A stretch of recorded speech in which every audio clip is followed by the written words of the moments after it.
Although students are mentioned in the news nearly every week, in fact only 0.39% of the population are full-time students. That is, if you had 6 full London Transport buses, on average you would only find one student amongst the passengers.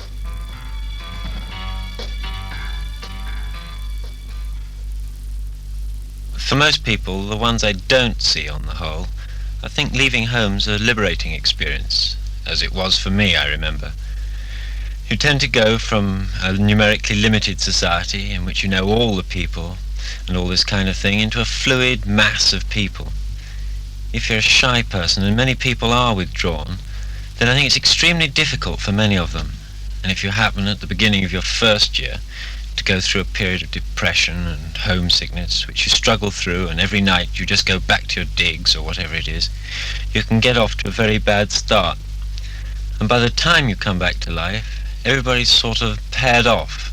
And if you're the sort of person who has difficulty pushing themselves forward into social relationships, they feel they've missed the boat. It's too late. Everybody knows everybody else, and this intensifies their feeling of being outside. The big day. Mum and Dad were so pleased when I was accepted for college. They're a lad at university.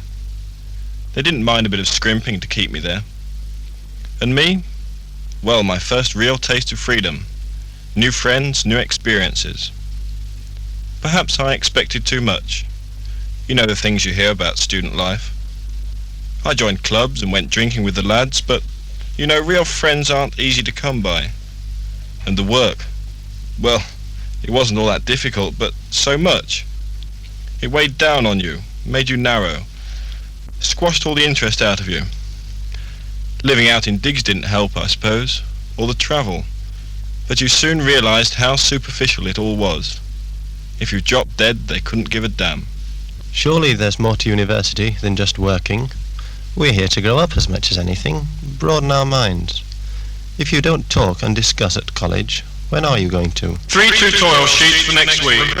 Your work is not at the standard this term. Big match on Saturday. Your new experiment. Coffee. In by Friday. Good disco tonight, smart bird. 4 summary reports, 2 formal reports and an oral, please. Working again. Not completed that. Missed out last night when collecting. You're behind schedule.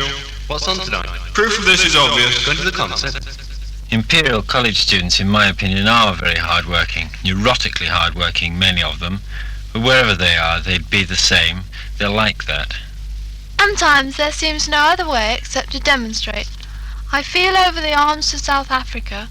Action, mass action, is needed to show that people don't agree with what's written in the papers and what's broadcast. But I don't believe it's really that effective.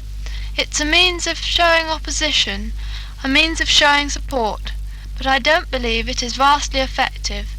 And any student who thinks he's leading a revolt is out of his mind, quite frankly.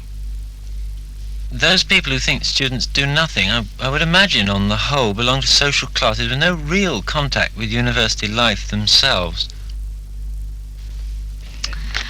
I don't think people have a very good idea of students at all, and I blame it an awful lot on the press. There is misrepresentation in the press, and they have a biased interest in misrepresentation. If you approach someone and talk to them, you can convince them that students are okay.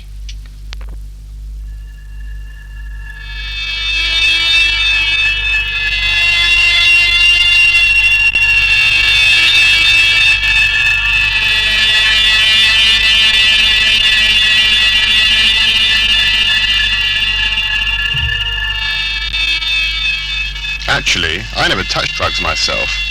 Never fancied it really, but I have friends who do. Nothing hard, mind. They mostly started through curiosity. A bit of sheep about it too, I guess. They keep on because they say it helps them relax. Each time I think never again. This really is the very last time. But each time I go back, it's not really that I'm addicted. I just can't help myself.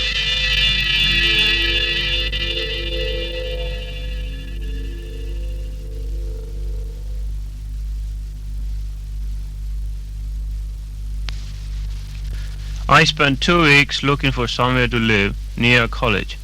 but we soon realized the situation was fairly bad. It took us 2 weeks to find a place to live. While I was looking for somewhere to live, I was staying with my brother, also a student, who lives our way from the college. As the situation got worse, we tried to get in touch with few agencies. They took our name down, but we never heard from them. We started looking at notices next to confectionery shops, and we tried nearly all the places advertised, but without any luck. But in the end, we found a place 10 minutes walk from the college. Although the rent was very high, but it was a nice bedsit for two. The next term was no problem in finding a place. The first place accepted us.